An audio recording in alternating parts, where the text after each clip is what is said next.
Hello and welcome to the Unnamed Automotive Podcast. My name is Sami Hajjasad, and with me as always is my good friend and fellow automotive journalist, Benjamin Hunting. Say hi to the people, Ben. Sami just hit me with some disturbing knowledge. I want to ask anyone listening, do they think that over time USB flash drives quote unquote degrade? Or do you think that it's just that they were crappy to begin with and they were only going to function for a certain amount of time anyway? And you just what is the difference between that? If they only function over a period of time, no, because that means they're degrading. No, because I've had some USB drives that I got brand new that didn't work very well. So that's what they are. But to me, that's a quality control problem. But you're suggesting that I have some pretty nice brand named one that no longer works anymore, and I don't know what happened with it. Well, it could be that you just don't use it properly. Have you thought about that? What do you mean by don't use it properly? I don't know. You're the one. I shouldn't be using it in the fire pit that I have, my USB powered fire pit. Not in the fire pit, not in the pool. Have you ever? I cannot fathom a life where I do not use my USB stick in the pool. Okay. Have you ever brought a key fob in the pool? Yeah, of course. I did it one time with a Prius V. And this was a car key fob. What did you think I meant? At my old place, we used to have like fobs to get in and out of the door, right? Oh, I don't live in a fancy city like you. NFC key card kind of thing. No, I'm talking about like. I don't live in a fancy city. Sorry, we're not all living in the future, Sami. No, I'm no big city chicken. But okay, yeah. So I had a Prius V, and that means it must have been like 2013 or 2014, long time ago. And I went to this place called, I can't remember what it's called now. The story's going so well. You don't know the time. You don't know the place. I had an onion in my belt. Only know the key. Pardon? I had an onion in my belt, which was the style at the time. Yeah, that narrows it down. No, it was this giant water park, Calliope or Calypso. Calypso. It's a water park between Ottawa and Montreal. Mm-hmm. And I had the key in the pocket of my swimsuit. I don't know why. That doesn't make any sense. Like, why would I have transferred it from the pocket of my pants to the pocket of my swimsuit? Because you were worried that somebody would steal your pants from the locker or whatever. I guess. I think maybe I had like the key to the locker. Yeah. And I also clipped in this. Anyway, the story is I went in a wave pool, like one of those big wave pools, and I'm in this wave pool and I feel something hidden against my leg. And I'm like, what's that? And I reach in. Always concerning. I reach in and it's this Prius V key fob. And I'm like, oh no, we're so far away from home. Like that was my first thought. I get out of the pool. I go to the locker room. I hang it up in the locker so it can like drip dry. Oh yeah, that's the way most electronics need to be. Yeah, that's what they say. They recommend you drip dry anything. Do not lay flat to dry. If you drop your phone in the sink, you're supposed to drip dry it. So I'm always checking the tag on my key fobs. Yeah, you don't want to use too much heat when you're drying it. It'll shrink and then you can't get in your car. Ben, do you know that sigh I just made? That's the sigh of me realizing how many listeners we've lost already. If you shrink a key fob, the signal is too small and it's not big enough to pop the lock anymore. That's a problem. Pop the lock! So, long story short, the key fob worked fine and I was okay. But that's the only time I've ever done that. Or did you have to spend the night at the water park? I hid inside one of the big tubes. They made a movie. Yeah. I hid inside one of the tubes until they turned off the water and then I took a nap. That's also the last time I've been to a water park. Of course. I knew. I was going to ask. This is why you haven't gone to any water parks with me lately. So I've transferred my swimming from like the fecal matter infested water parks of the past to the questionably infested with things I don't know about pond that I have in my backyard. Yes. I need to get a ladder. Sami recently sent me this really great website. What's it for bargains, Sami? What's it called? It was only for Canadian Tire. Clearance. It's still pretty good. It checks the stock of your local Canadian Tire for their clearance. How do you explain Canadian Tire to people who don't know what a Canadian Tire is? Canadian Tire it's just a department store, a large department store that has an automotive component. So it also has the wild, like when things are on sale at Canadian Tire, it's crazy. They're really on sale. Like they have to get rid of them within minutes. Like Sami, I don't know the way their sales work. He sends me the first thing I check my local one. The first thing that comes up is a $250 chandelier that's being sold for $10. I'm not even kidding. Like that's I looked after you sent me that. I immediately checked my local one. They don't have any. They don't have any chandeliers. So No. it sounds like we're exaggerating, but Canadian Tire, like they it's got to go. Like they just slash. So there's a lot of cool stuff there. But the reason I'm bringing this up is because getting into my pond is not a problem because it's a pond. I can jump into it. But getting out, it has like a sloped, gravelly kind of bank. And it's hard and it's weird on my feet because there's all sorts of like creatures and stuff. So I found a pool ladder that's intended for an above ground pool. It's like an A-frame ladder. And I think if I just assemble like 3/4 of it, I can dig it into the ground and then use it to get in and out of my pond. So it won't look good, but it will be functional. I have not gone swimming with a key fob, but similarly with a Toyota Corolla hybrid key fob, I washed it. It was in my jeans when I did the laundry, and I washed it and dried it, and well, nothing happened. That's fine then. Yeah, everything was okay. I panicked though. So for those of you, are we going to do anything from our normal intro? Do you want to plug your latest publications or anything like that? Sure. You can find my work at ponds.ca, pondlife.com, and ultrapond.ru. What about your thing you just sent me? There's a website that you told me, deadaircomic.com. Oh yeah, I forgot about that. So I have a new comic book coming out. The third How issue did you of forget about it? Because I'm in an automotive headspace. Clearly, we've been talking about ponds, so like that must mean it's a car podcast. I have a new comic book coming out as issue 3 in the Dead Air series that I've written 2 other books on. A lot of you in the past have supported us on Kickstarter, and it really means a lot. You can do that again if you would like to. It's launching on April 28th, but the pre-launch page is live right now. You can click to be notified on the pre-launch page, deadaircomic.com. If you go there and click notify me when this goes live, that helps us out a lot because Kickstarter actually uses the number of people who are watching or listed for a project to move their algorithm when it goes live and gets it in front of more eyeballs. So deadaircomic.com, you can see the 3rd issue of our comic that's coming out.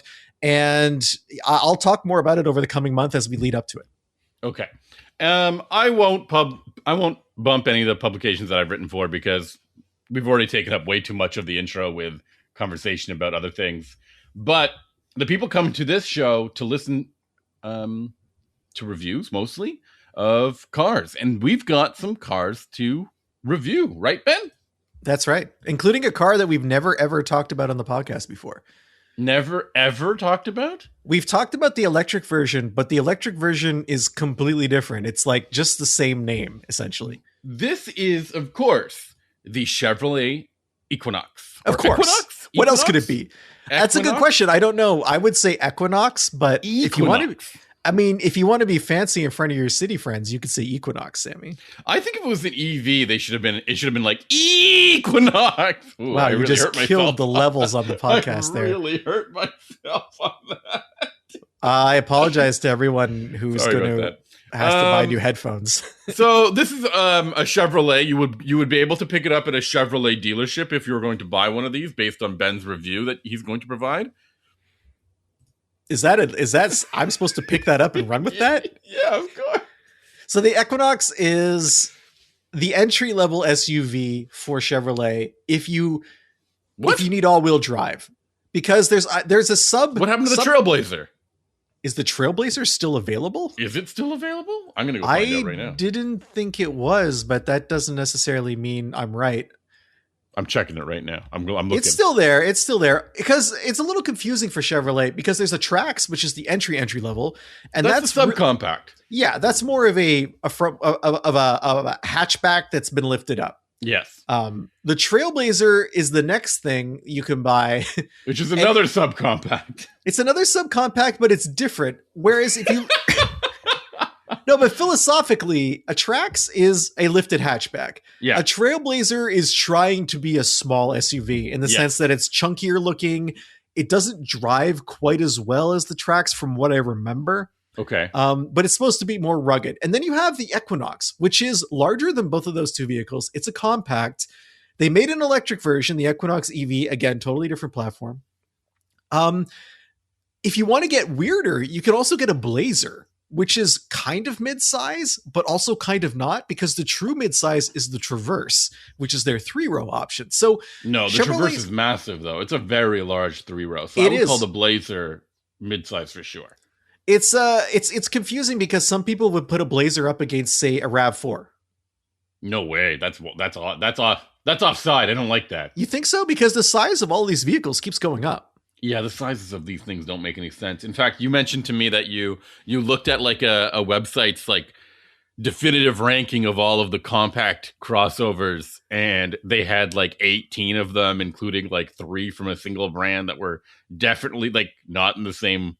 Yeah, you're seeing stuff like right? the Sportage and the Tucson, and But that's what I would say. The Equinox really competes against like the RAV4, the Tucson, the Rogue, the CRV, that like meaty compact crossover segment. And we call it compact because apparently we haven't changed our views on what these cars were from the 90s, right? And Chevrolet, it's odd that they're offering like 2 subcompacts. Yes. Like not many automakers do that. I don't think Ford even has a current subcompact. No, I don't think so either. I think the only one that with multiple subcompacts must be Kia with the Seltos and the Niro. And that's a similar kind of situation because the Seltos is, again, a lifted hatchback, right? Front-wheel drive only. No, I would call the Niro, the Niro is more of like a lifted hatchback. No, the Seltos is very much, in my opinion, the Seltos is a non-SUV. You're wild. The Seltos is based on the Kona. I would say it's more of an Oh, SUV did I get that Niro. confused? I'm thinking of the one that's... I think you're swapped. Which is the one that's based on the Venue? I don't know. Because the Venue is I don't know Trax. if there's a Kia that's based on the Venue. Because the Hyundai Venue is like the Trax. It's like the same kind of thing. It's like front-wheel drive, basic transportation. These are all the vehicles we got because hatchbacks no longer exist, right? Hatchbacks, like in quotations, air quotes, do not exist when the Trax is clearly, and the Kicks is clearly, and the Kona and the Venue are all kind of basically. And then you look at like, if you go back to Chevrolet, they also have a Bolt right now. And I say right now because it's like what, a single model year vehicle? Yeah. This is ready to go soon. But then there's also like things like the Corolla Cross. Do you really call that a crossover, or like is it just a better Corolla hatchback? Right? I don't think it's better. But sorry, you're right. It's definitely subcompact though, right? Because even though the Corolla is a compact car, the Corolla Cross is smaller than the RAV4, which is a compact SUV. See how tangled our brains are completely wired to talk about these segments that do not mean anything anymore. No, because I guarantee for all the people who are listening, no one is out there thinking like, I need a subcompact SUV. It's like you think I need a vehicle this size, and then you go look at the vehicles that are that size. Yeah, it's just weird, like inside baseball types of. Absolutely, yeah, for sure. So, getting back to the Equinox, the other thing I want to point calling the Okay, fine, go ahead. No, I'll stop. No, I want to hear it. If it was important enough to interrupt, I want to hear it now. The CRV is huge. The RAV4 is massive. The Equinox is not huge. The Forester is big, and the Forester and Outback have like almost identical specifications, but somehow they're considered different car classes, Okay, so, but the Equinox. The thing I want to point out about the Equinox as well, I mentioned that the Trax looks like a hatchback, the Trailblazer looks like an SUV. The Equinox builds, I don't think it builds on what the Trailblazer has to offer, but it's in the same headspace in terms of like, here's a ruggedish looking SUV that is intended to look like a Tahoe or a Traverse, but smaller. And I don't mean like they have the same mission statement. I just mean that all of Chevrolet's true SUVs, they've kind of adopted this aggressive chunkiness.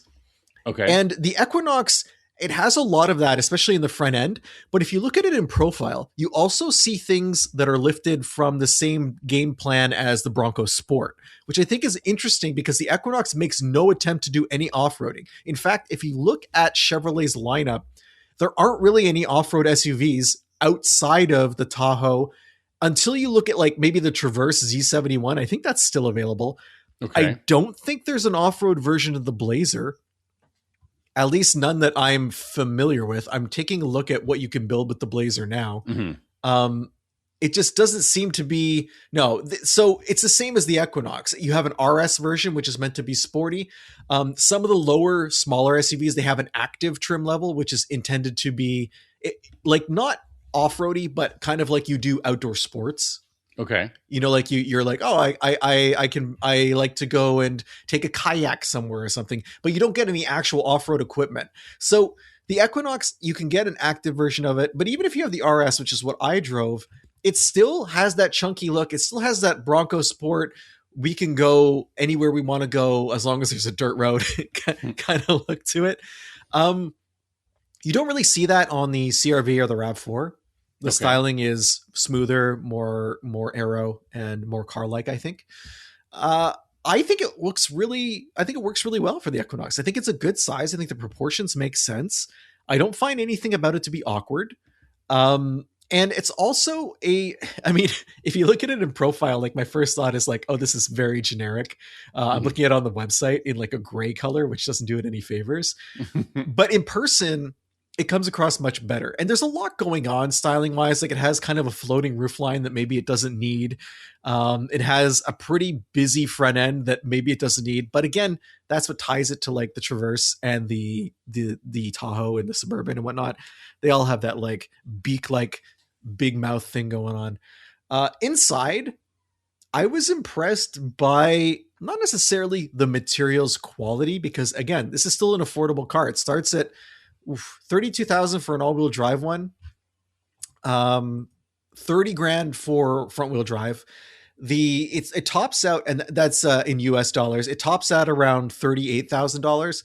In Canada, it tops out a lot higher. The version that I had was the RS. It's $36,000 to start with Canadian, but with the options that I had, it went up to like $49,000, which is a lot of money to pay for this particular vehicle. But there's stuff on it you don't need.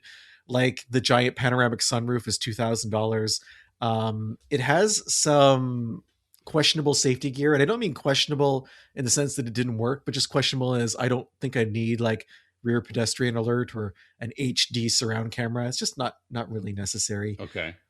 Anyway, getting back to the vehicle's interior, the design is nice. Like they put some effort into it. There's some cool angles. There's some cool fabrics. There's plastic everywhere, but the way that it's arranged, you're not overwhelmed by it. You don't realize that you're being, in a sea of plastic. They've done a good job of giving the cabin some personality.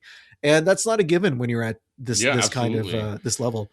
And usually because these things are so like mass market and they really gun for like really high sales figures, like really massive sales figures, they try to make them as generic as possible. So yeah, for sure. They end up being these like seas of dark plastic or cloth with absolutely no personality, nothing that makes them stand out, nothing that makes you say, when you just take one like look at it, knowing exactly what kind of car that is, right? Yeah, and you can get like a lightish color. You can go all black if you want, but they have an Artemis gray, which kind of breaks things up, and it's pretty nice.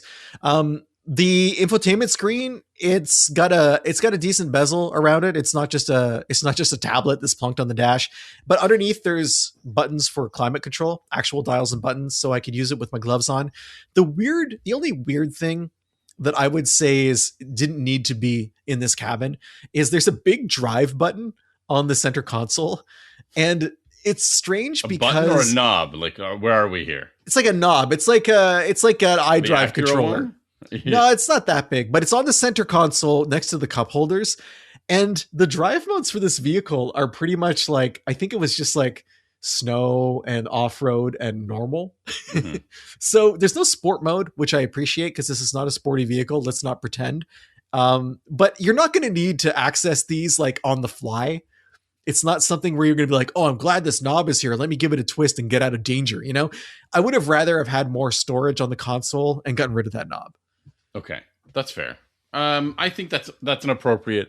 I get into that like conversation all the time when I see these electric gear selectors and trying to decide whether or not they've utilized the freedom that changing the gear selector does, right? Like in terms of adding more storage space or maybe making the cabin feel a little bit bigger.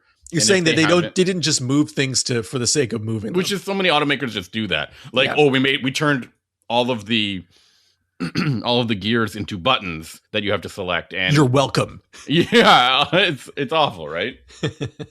The drive of the vehicle itself. So I had all-wheel drive, and what I like about this vehicle is I can turn it on and off, because most of the time you don't need all-wheel drive, and you're going to maybe get a small fuel mileage increase with not having the rear axle connected. The week that I had the Equinox, or Equinox as Sami calls it in Hamilton, there was some snow on the ground for the first half of the week, and I decided to see how the hill climb was with and without the front wheel drive, with and without the all-wheel drive activated. For the most part, the only thing you notice with all-wheel drive on is it tracks a little bit straighter. There's not as much torque pulling the front steering if you're on a slippery surface. Okay. So, I mean, if you're in deep snow, yeah, it's probably going to help you as well. But for everyday driving, not really necessary. What is the powertrain that's motivating this thing? That so it's a turbo 4 torque, apparently. It's a turbo 4 with 175 horsepower. I don't know the torque number off my head. That's not an inspiring figure. 175. No, so you say that, but isn't that what Subaru has had in every one of its 4 cylinders for the last 15 years? Yeah, it's 2.5 liter naturally aspirated 4, which we've always said isn't very good. So this is a turbo, so the torque band is lower than what you would have in like a Thrasher 2.5 liter 4 cylinder naturally aspirated. I believe it's turbo. Let me double check that. Don't second guess yourself now. No, it's too late. I've already committed to it being a turbo. Let me pulling up the number. Yeah, it is a turbo. Okay. Interesting thing to note, and this is changing, but for this model year, 26, if you get all-wheel drive, you get an 8-speed automatic. If you get front-wheel drive exclusively, it's a CVT. I haven't driven the CVT. It's gone for next year. For some reason. That says a lot. Yeah. So all models will have an 8-speed automatic. I found the transmission totally fine. I didn't really have any problems with it. Where I did notice issues, and they're not real issues, because again, this is an affordable vehicle, unless you have my $50,000 fully loaded tester. There's some vacuuming noise from the engine. You can't really avoid that with these small displacement turbos. When you get on and off the gas, the vacuum can feel like there's a little overhang that's happening. That's kind of annoying. It like you lift off the gas and it sounds like the engine's trying to recover from whatever, strain you just put it through. It's like catching its breath. Like it's catching its breath. Really? No, come on. But all of that said, it's fine. Like, it's not like I ever found the vehicle was really low on power. I didn't have any issues climbing any hills with it or anything. It's going to get you where you need to go on the highway. It's going to pass people if you need to pass them. It's just not a sports car. You're going to have to plan out your passing. And I often have to do that on the 2-lane roads around here, because I said it before, get caught behind tourists. They're looking at leaves and stuff and snow and thinking about, I don't know what tourists think about, but I'm thinking about trying to get home, and I have to make use of the limited passing zones that I have. So you're not going to be able to pass at will. You're really going to have like the heavens are going to have to open up and give you the ultimate ideal passing conditions for you to deal with this car. Okay. The other issue I had with it driving wise is the suspension is somewhat stiff. I'm in the season of frost heaves right now. The roads are very uneven because the roads are all thawing at different rates. And so the car's bouncing around a little bit, and it's noticeable. It translates into a chunky-ish feel in terms of how the car drives. The steering is somewhat heavy. It's not a handler. It's a car that, I'm not going to say truck-like, but definitely SUV-ish in a way that smaller vehicles from the same manufacturer. Which is to say, like, responsiveness is not like it's not as smooth or transparent as you would get. Yeah. From, that's fine. It's not a knock, but it's part of the car's personality. The weird things about the car. I mean, the engine and drivetrain, they maybe hold it back from being great. Like sometimes it's a little bit muddy in terms of power delivery, but nitpicking, I don't like the fact that light controls are in the infotainment system now. This is true of a lot of General Motors vehicles. This is a GM thing. Yeah. So they used to make you go into the settings and find the light settings inside a settings screen. Now you're getting like a little icon at the top that will shortcut you to the settings, and you can turn the lights on and off there. what was wrong with just having a button where buttons have been for the last 75 years? Mhm. Like, I know most people don't turn their lights on and off. They set them to auto and they forget about it. And that's valid. I get why a car company might be like, why are we accommodating a feature that people don't really use? But Okay. it kind of feels like it's being cheaped out. Okay, that's fair. I agree with you. Is it fair? I do think it's fair. I know I say that quite a bit, but I do think that's an appropriate criticism because controls are a safety issue, honestly. And you don't want to be driving and realizing you need to change your headlight settings and then have zero response from the touchscreen when you're trying to adjust them while you're driving. In my opinion, asking the driver to take their eyes off the road is a safety faux pas. I don't think we should be doing that. And continuing that line of thought. So if you want to use voice commands and keep your eyes on the road, there's a problem with this vehicle as well. GM is using these Google-based infotainment systems now. Mm-hmm. In order for voice commands to work, you have to be signed into the infotainment system. Yeah, useless. That's not helpful. It gets weirder. If you have Android Auto attached, for example, there's two ways to access voice commands in this vehicle. If you hit the button on the steering wheel once, it's the infotainment system for that interprets your voice commands. If you hold the button and you have Android Auto attached, it's Android Auto. You're already signed into your phone, which means the voice commands for Android Auto work perfectly fine. And where this comes to play is, again, we talked last week about my hospital test. Yeah. Even if I'm on the navigation screen for this vehicle and I hit the voice command button and say hospital or anything, it won't work. If I'm in Android Auto and I long press, it finds it instantaneously. That's not a good experience for owners. That's so poor. Like, why make me log in? Just make it work. Okay? Thank you. And then, like, think about that. Like, I guess. What if I'm in an area what if I don't have data transmission?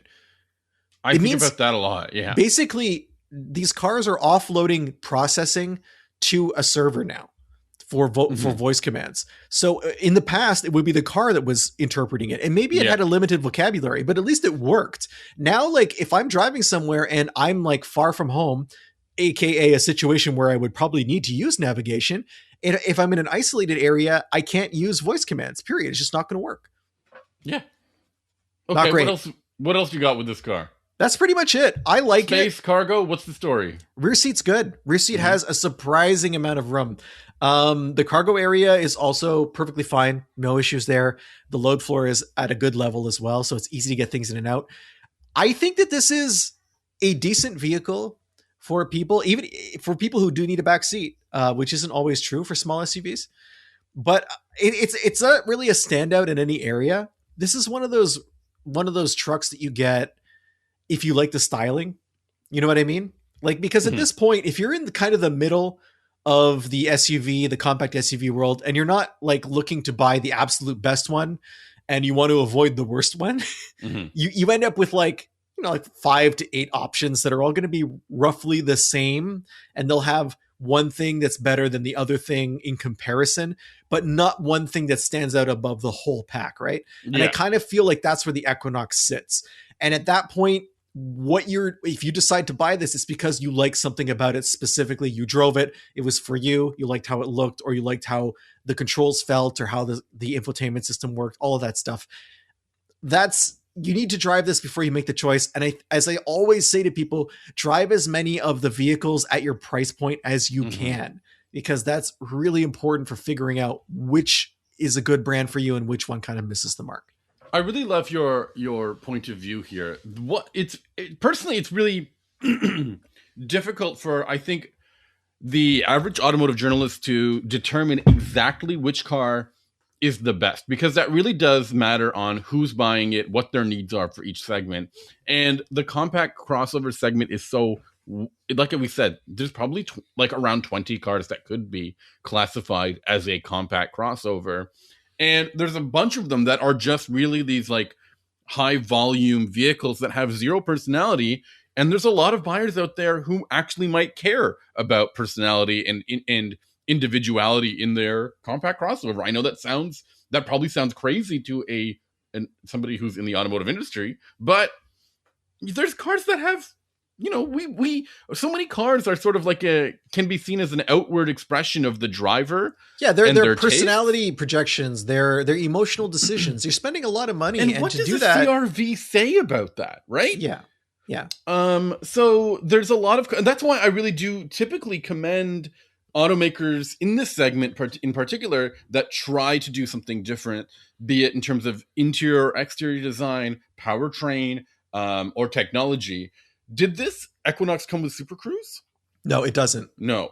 So that stresses me out because I think, as always, I think GM's major killer feature in any of its vehicles is Super Cruise. And I've had Super Cruise be good, and I've had Super Cruise be really like, it could be better in this scenario. But it's one of the few car companies that offers this feature, a hands-free driving technology that is wicked. Like, it's possible it would push the price of this. It was possible it would push the price of this vehicle past what people would pay.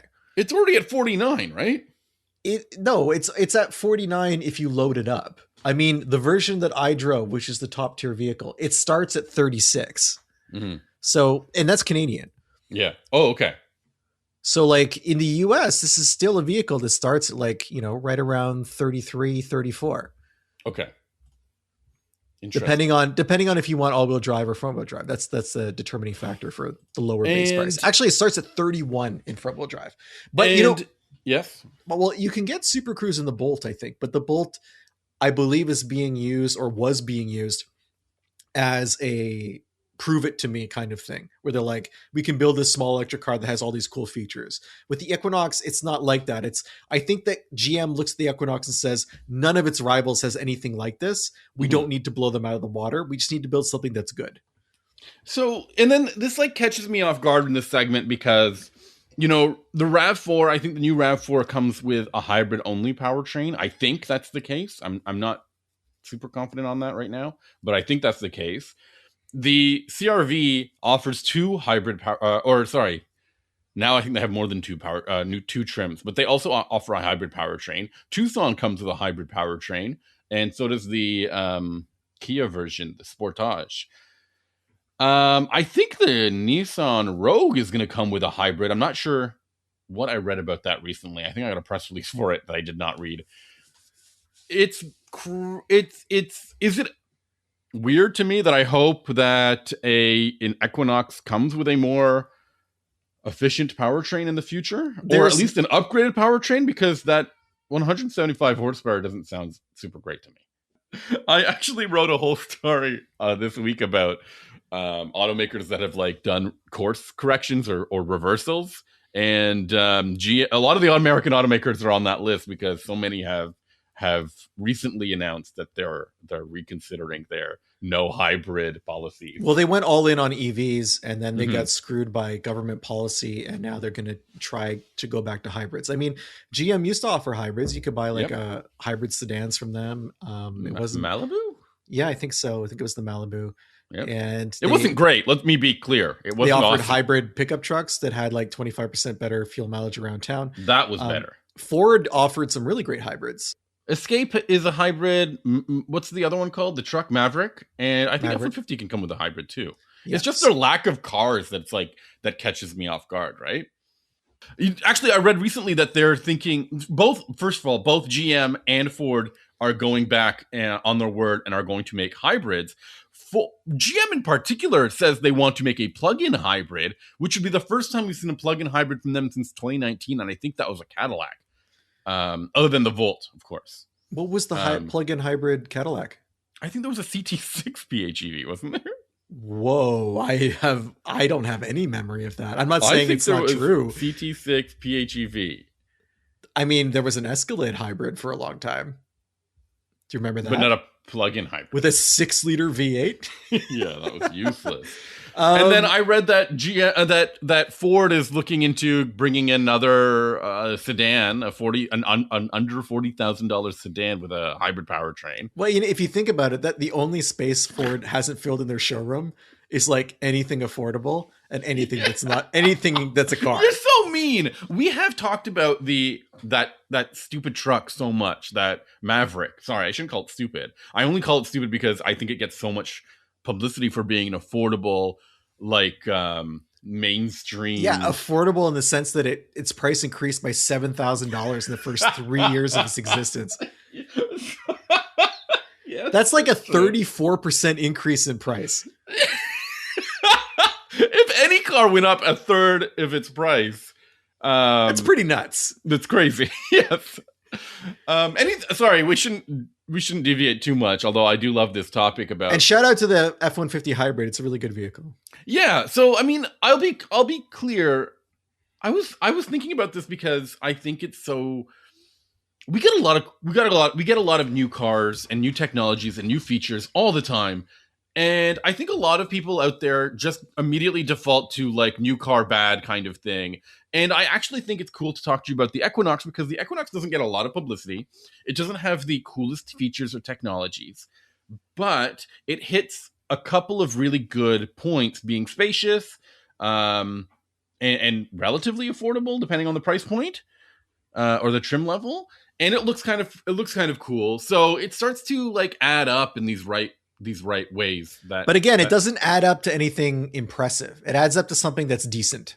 And that's fine. But like, okay, so let's say like the best sellers in this class are like the RAV4, the CRV, and what's the third place? I don't know, probably Hyundai. The Tucson?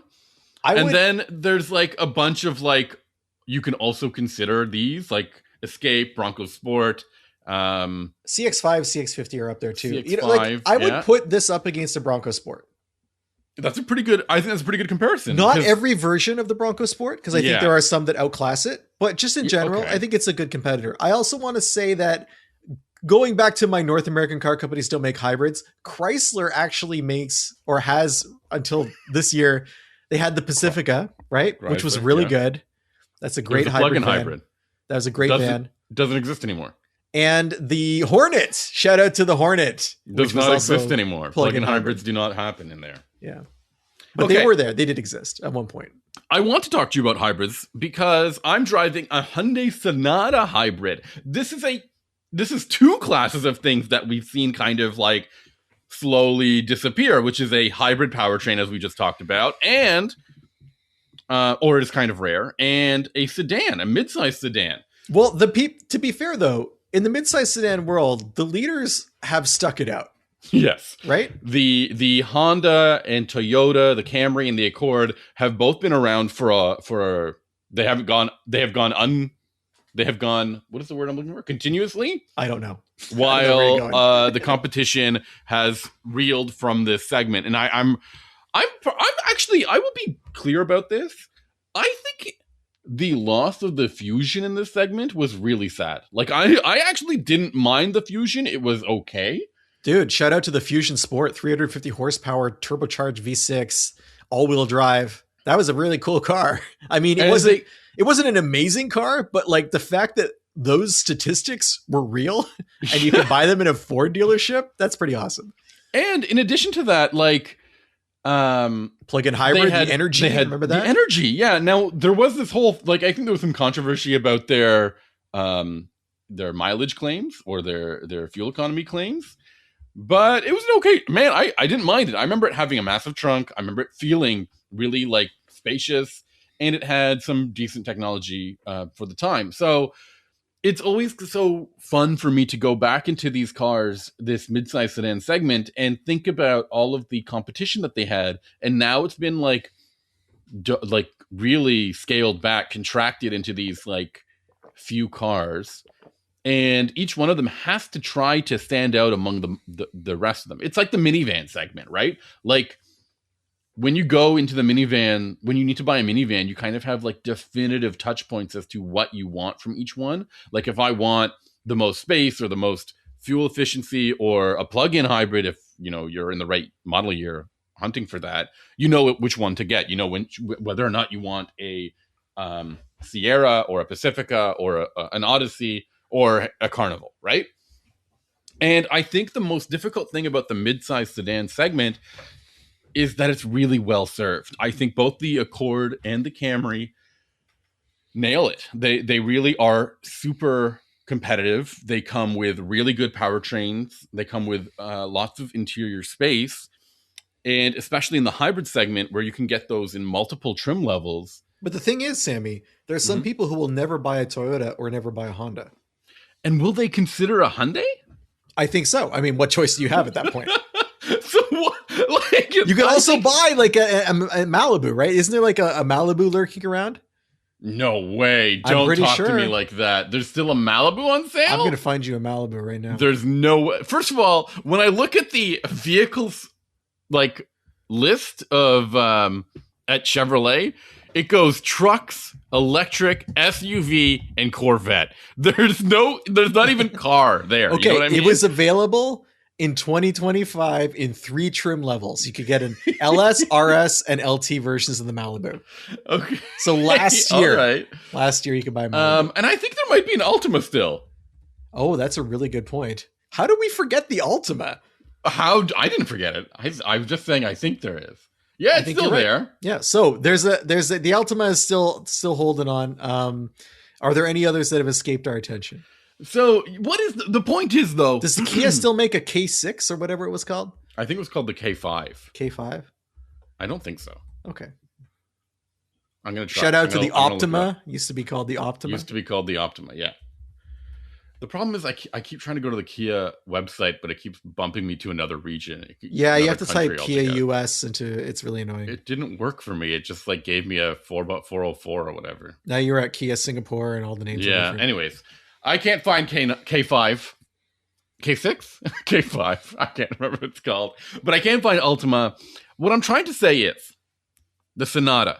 The Hyundai Sonata is one of the options in the segment that are offered with a hybrid powertrain. That means it goes up against the Camry and it goes up against the Accord.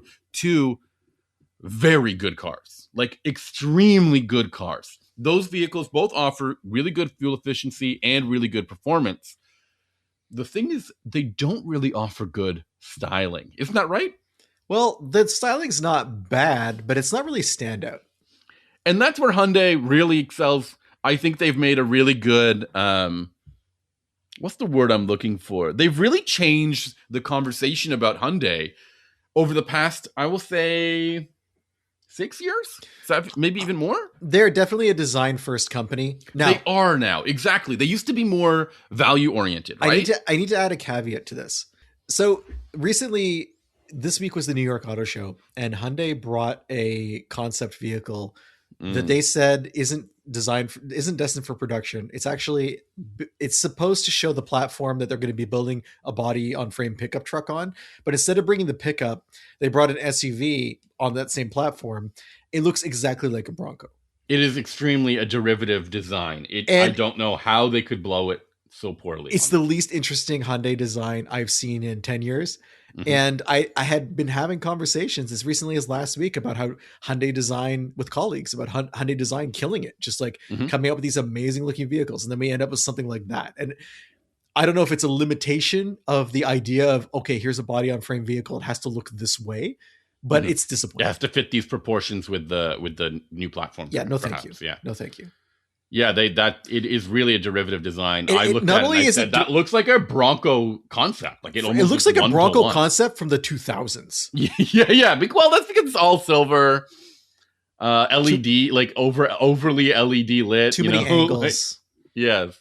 But I'll go back to this Sonata. I think ever since 2011, they've had this really wild design concept for the Sonata. The current gen and current refresh kind of like toned it down. They gave it this like light bar look on the front end and on the rear end as well. So it's not to say that it doesn't look pretty. It just looks different. And I think that's enough for it to stand out against the Camry and the Accord. The Accord in particular, I don't think is an attractive car. It's a very conservative design. Bit of an overbite. The new Camry is pretty cool looking. But sometimes I look at it and I forget what model year I'm looking at. Is that a weird thing to say out loud? I don't know. We all forget, Sammy. And the Altima, it has not changed its visual identity in a long time, I think. But let's talk about this Sonata. One of the major issues with it is that you can't get it with all-wheel drive with the hybrid. But that's suddenly an issue, right? Like, it wasn't that long ago that all-wheel drive wasn't common in the midsize sedan segment. But this is actually just for the hybrid, because you can get an all-wheel drive version of the Altima and an all-wheel drive version of the Camry. Yeah. I would love to have seen, this would have been the opportunity for Hyundai to make an impact and deliver I think maybe they just looked at how many people were actually buying those. You know what I mean? I do think that there's a segment for it, because the Altima, I feel like, did the Altima come first? I'm not saying there's not a segment for it, but is Hyundai realistically going to pull those buyers away from people who've already bought all-wheel drive from another brand? Why not just focus exclusively on people who want maximum fuel mileage? Additionally, there used to be a plug-in hybrid version of the Sonata. Yes. And that's no longer a thing. Womp womp. And as a result, we're left with this relatively mundane powertrain that makes under 200 horsepower. I think significantly under 200 horsepower. Let me make sure I've got my figures. When you say significantly, do you mean 175 like in the Equinox? Yeah. Something around those figures. Let me get why do I not have this at hand? Like always, I ran out. It's almost like we've been talking for an hour. 192 horsepower, okay? All right. You're very proud of that number. 192 is actually 1 horsepower more than the non-hybrid, non-turbo version of the Sonata. I'm sure it has more torque, right?